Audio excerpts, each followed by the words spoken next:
And now, here's the Boomer and the Babe, Pete Peters and Deborah Brown.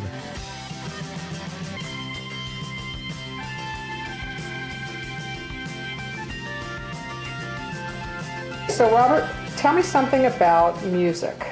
I know that's got to be your favorite thing. You've been doing music for 17 years. That's right.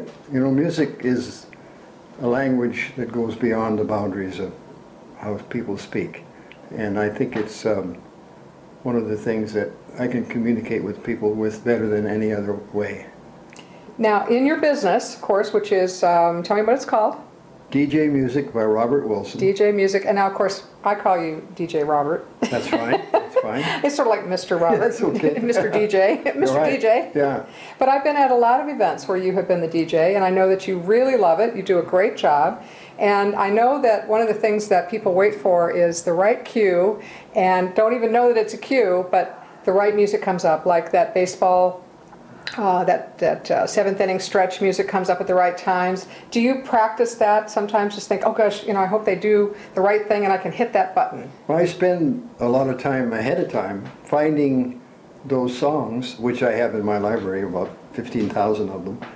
And I have to buy songs to do that sometimes, but I just cut the song down to that point, and I have it in there, and I call it's a sound bite or a stinger. A stinger. In the DJ industry, they call it stingers.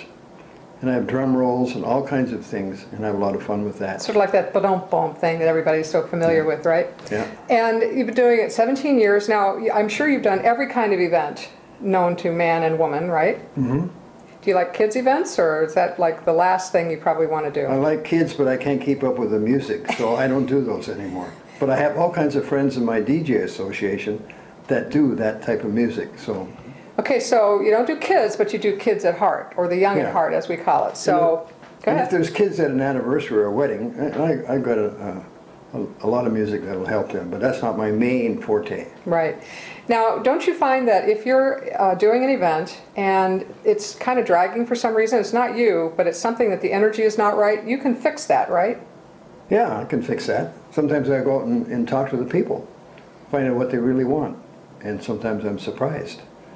And it can turn the whole party around. Tell me about being surprised. Tell me about a time when you were surprised that they asked for something you weren't expecting? Well, the host, which I met beforehand, we set up the program with the music.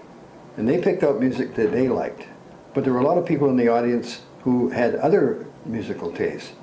And I think I remember it was rock and roll from the 60s and 70s and disco. So I threw a bunch of that in there, and it just changed the whole atmosphere. And that's what they wanted. That's what they wanted. That is so funny. And that's exactly what happens. You think that, okay, I'm going to be in the right frame of mind, you know, as the host. I'm going to make sure that everybody's happy. I'm going to give them the music that I think they need.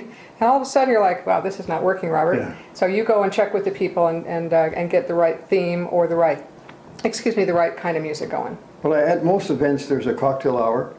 So I put the music on for that, and I go around with a pad, and I pretend I look like a waiter, and I say I'm not the waiter, but I am serving music, and I'm taking orders for music. Taking orders. They give me song requests, and it gives me a feeling what the audience wants. And I always ask the host ahead of time, if it's okay, I take requests, and they always say, oh, by all means.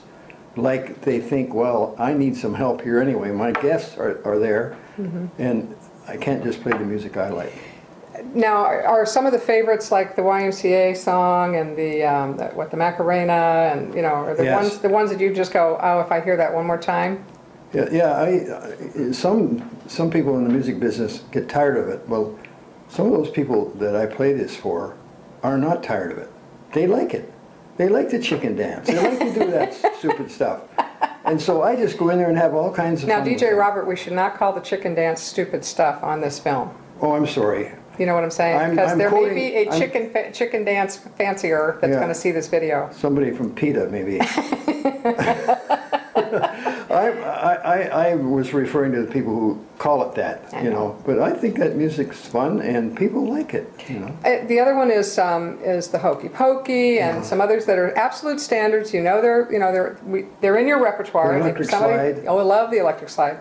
I love the electric slide, but the older I get, the harder it is for me to do the long version. I understand how you feel. Absolutely, I've absolutely. got it, yeah. Well, I'm glad you're a DJ. I'll tell you why. So am I. I love to be at events where you're at the, you can't say at the wheel. What are you at? You're not spinning platters. What are you doing? What is that? I play CDs. Aha, so you're the And guy. I have a laptop computer, and so I work with both of those Right. items.